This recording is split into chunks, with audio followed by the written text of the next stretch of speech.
Liverpool are back at Anfield against West Ham, aiming to raise the energy and the standards. Let's hear from Arne and Nuno Espirito Santo. At this moment of time, how difficult winning games in general is, doesn't matter where they're positioned in the league table. That's the current Premier League, but that's not only for us. I watch a lot of games, as any manager does. Before you play a team, you watch 4 or 5 games, or maybe sometimes more, sometimes a little bit less. And I can tell you that we're not the only team that sometimes plays a half of football that we played in the first half against Forest. But that's also the quality you face. When a team has conceded late goals, as you have recently, and you're playing a team that scored lots of late goals, can it, in that last 10 minutes, can it start to get into the players' minds? I hope not. It happened to us before. I think we are trying to correct it, because it's been really damaging for us in terms of performance, results, the overcome, the feeling after that. Minute 1 is important. Then play the game, action after action. Don't think about the late, think about the minute 1. Minute 1, switch on and play. Action after action, action after action. What I ask is focus, total concentration during the game. Another match that sees a side chasing Champions League up against one fighting for survival. And you have a great stat for us, don't you? Oh, it's actually one of these stats where you think that cannot be true. But West Ham have only won at Anfield in the league once in the last 52 meetings. Wow. And this just doesn't feel like this weekend is a good opportunity for them to make that too. But they are in slightly better form, but their league position is a concern. Did you know that much as a... Mate, it's their turn, isn't it? Must be their time to win. I just meant when you go into games as a player, as a manager, did you ever pay attention to stats like that? No. No, because you've got to believe that you're different, it's a different environment. And they've shown some fight in recent weeks. Yeah. You know, they haven't picked up as many points as what they should have done. I think Nuno's done a good job organising that group of players. This Assie's gone in there, I thought it might be the end of him when he went in there, but he's really done well. Yeah. And he's got more organised at the back. Tati Castellanos, for example? They've got a chance. They've got a chance, that's for sure. And that is promising. I mean, but it's going to be very difficult. You'd rather have the points on the board. But they know it's going to be tough. They know every game's going to be tough. When you're down there, I've been there myself, you're not sure. You keep it to yourself, but you're not sure where your next win's going to come from.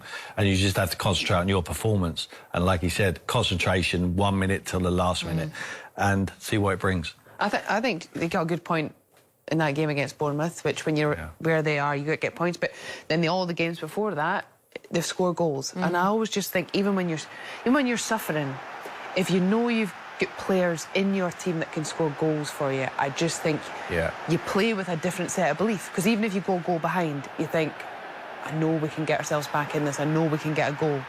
And some of the goals they have scored have been excellent in the last few weeks. Yeah. You know, they scored different types of goals. They've got flair, they've got character, they've got players that are good 1v1, put balls in the box. They're diligent on set plays now. That was an issue for them. So they're in a better place. Yeah. Liverpool away is a very tough game. That's probably not going to be the game they'll look back at if they, depending on where they end, they're going to think, could he have got more points on the board? I was going to say, Tim, that Castellanos is one of those who came in January and has made a big difference, with someone like Crescentia Somerville, who also went on that big scoring run. And as Rachel mentioned, there have been goals. Yeah, Somerville I like.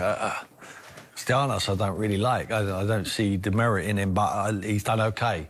I just think Callum Wilson's a better striker than him, in my opinion. I know he went to Burnley and played both of them up front, and it worked for him on the day. I'm sure he'd be doing that at Anfield, because he might leave himself a little bit more exposed defensively.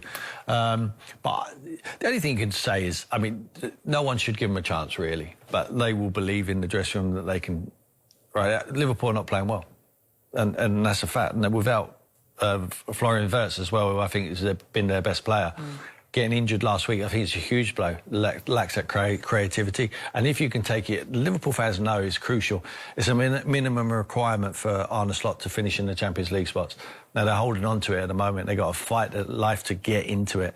And they can breed anxiety in the crowd. And you need to be a brave player at Anfield when the crowd are turning against you a little bit. Not that they ever turn on them completely. I never see that for Liverpool fans. But you have to take advantage of that if you're a travelling player going there, and they will take huge support. West Ham, they're a well-supported side. So they're going in hope more than expectation, the fans, but you just never know. It's the Premier League. Like we saw tonight, you know, a team with 10 points before the game beat a team in third place. And if you just landed on this world and watched the game, you wouldn't know who was in which position. It is the Premier League. It's the most competitive league in the world.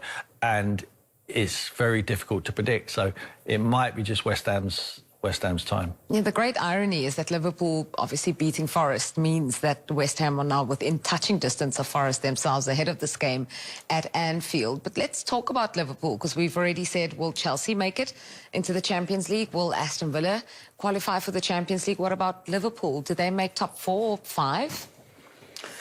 Oh, I think they'll believe that they can. And I think that is probably something that's quite significant. I feel in the last couple of weeks there's been a little bit less noise around Liverpool. It sort of felt like for a little while there was a lot of noise. It was a bit of a crisis. You know, where is the side from last season that won the league? I now feel they're in touch with this. You know, same points as Chelsea. Chelsea had a tough game this weekend. Liverpool will be thinking, we need to make sure we take maximum points, because it's a big opportunity to go above. And depending on what happens at United, you know, they don't get a result, goal difference, etc. You know, there's a real chance they can get very close to 4th by the end of the weekend. And I just feel like whilst that noise is quieting for Liverpool, it's given them the chance to just stabilise things. And I think they could just quietly sneak up on a few teams. If you're on a slot and you're looking up that table, who would you think you can claw back? I think Liverpool will think they have more than both Chelsea and Man United. And Villa or not? I think they'll believe they can catch Villa, yes. But I think that might be tough for them, because 6 points at this stage of the season is difficult. But I definitely think they'll think Chelsea and Man United now are... The reason I have them as an advantage over Chelsea is because I think defensively they're more sound. Yeah. I think they've got the experience and they know severity of the position.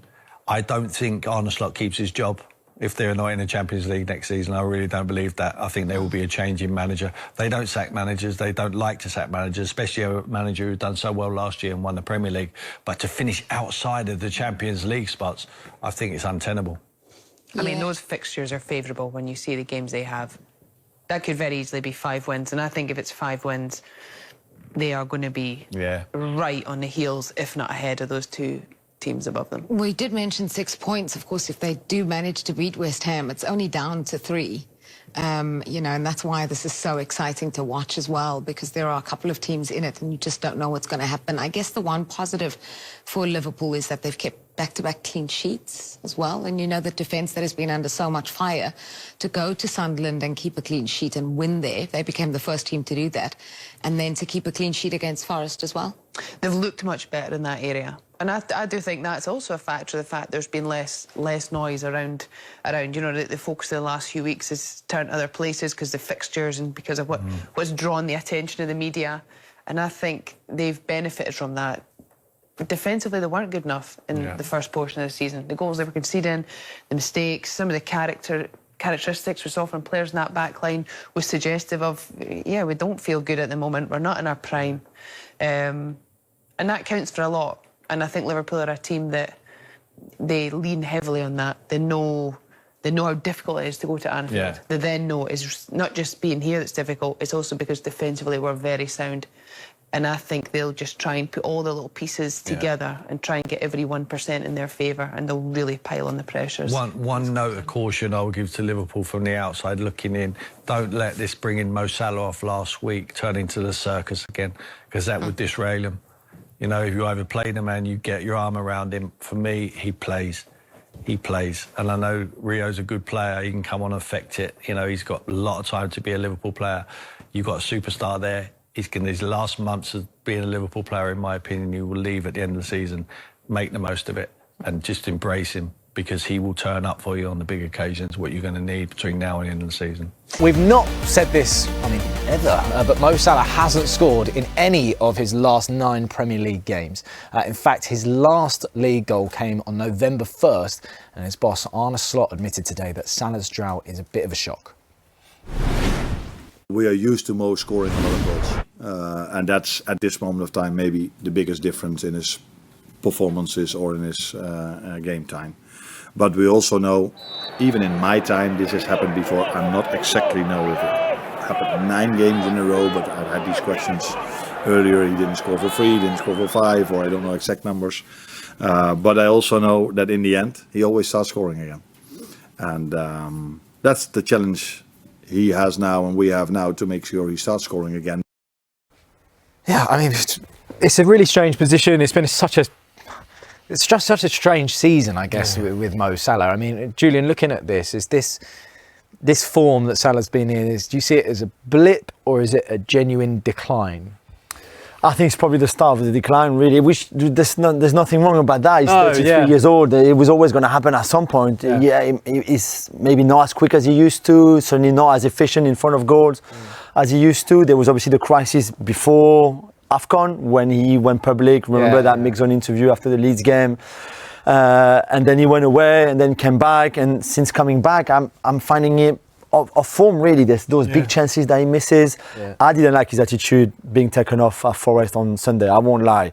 I think you haven't played well. I don't know why you're surprised that you're coming off, but the face he pulls, not just there, but also then on the bench, knowing that the cameras will be on him. He's a club legend, one of the greatest players they've ever had, one of the greatest in Premier League history. I get that. But you're not in good form. Surely he sees that himself. He knows himself he's not in good form, right? Why are you surprised? And I even thought Liverpool played better when he was off the field for the last 20 minutes or so, to be fair. As a ex-pro, how do you view that? You must have seen players at that level and then all of a sudden... 100%, and no one's entitled to, start just because of what's happened and records has been done. You're judged on the season and your current form, and the only way to get out of it is just by hard work. Listen, he seems like the person on the training pitch. He gives everything. He's trying to make it happen for some reason or another. It's just not clicking together. Listen, the standard that he's set in the last 4 or 5 seasons has been ridiculous. The numbers that he's produced as well has been absolutely outrageous. There's a little bit of confidence has probably dropped as well. It's a factor of a few things, but like I said, you've got to suck it up, and the only way to get back, the only person that can get back to it is him. There's no one else. He's not entitled to go, well, I should stay on for 90 minutes to try and get me a goal. Do it earlier.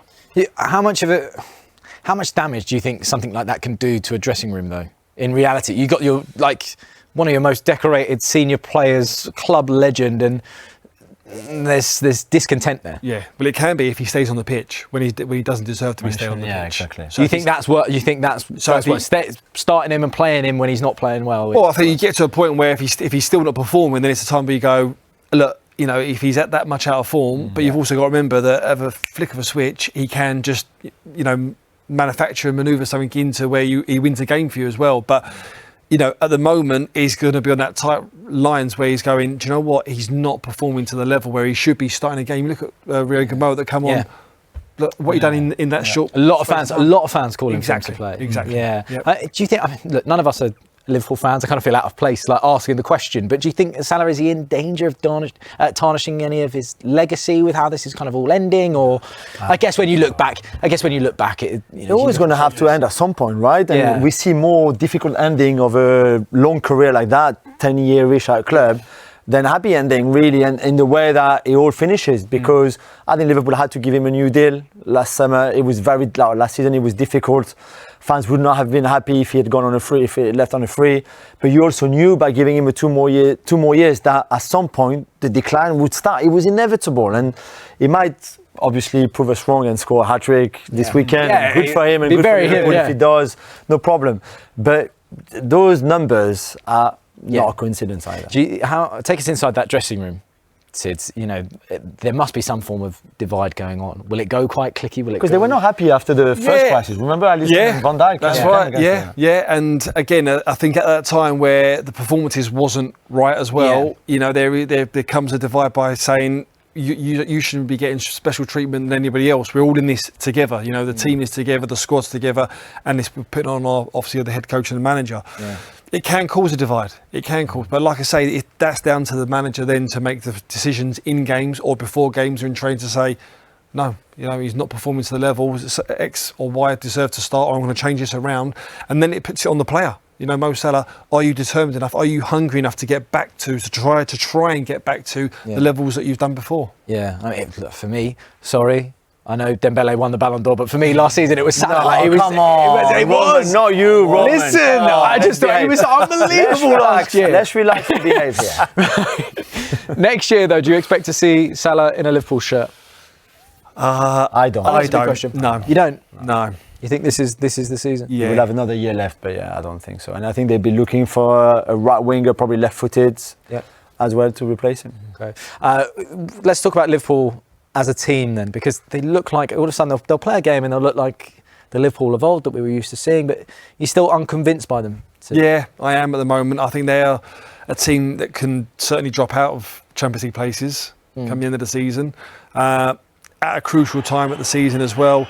You know, this man, he's been absolutely superb. He's been the go-to, the mainstay, the one who's taking responsibility. I thought they got away with a lot of luck on the weekend in that. But listen, sometimes you earn it and it comes around. I know Jamie Carragher said this game was one of the Premier League's greatest robberies. The first half. His words. The first half was one of the worst I've ever seen them play. But you think, players like Szoboszlai had to step up this season, right? Yeah, and he has done that, hasn't he? Throughout, you know, look, I just think it's a transitional period with Liverpool Football Club as well. Even with the manager, I'm not certain that he may even be there next season as well, depending on where they finish. And Wirtz is injured now, and we're not really sure when Wirtz is coming back. And Wirtz had looked much better. The team has looked much better when he was in charge, really. And now you have to change probably Szoboszlai as a 10, Frimpong coming back at right back. But it's difficult when you lose a player like Wirtz at this time of the season. Yeah. Have you been shocked by Szoboszlai's? I mean, I don't want to say emergence because he's always been fantastic, but it feels like he's really stepped up this year. He stepped up, and it seems to me that he's thrived on stepping up as well. He's sort of like these goals, for instance, big moments. He's sort of like literally when he stands over it or when he's on the ball, you actually feel like he's going to make something happen. Yeah. Something's going to be created, and that's a big character, a big personality. When he's watching others not performing to the level, and he's going, "Listen, lads, leave this one to me. It's fine. I've got this." Yeah. But try and contribute at some point. He's the next club captain. Once Virgil goes, Szoboszlai will be Liverpool captain. You think that's it? I think he's got everything to be the captain.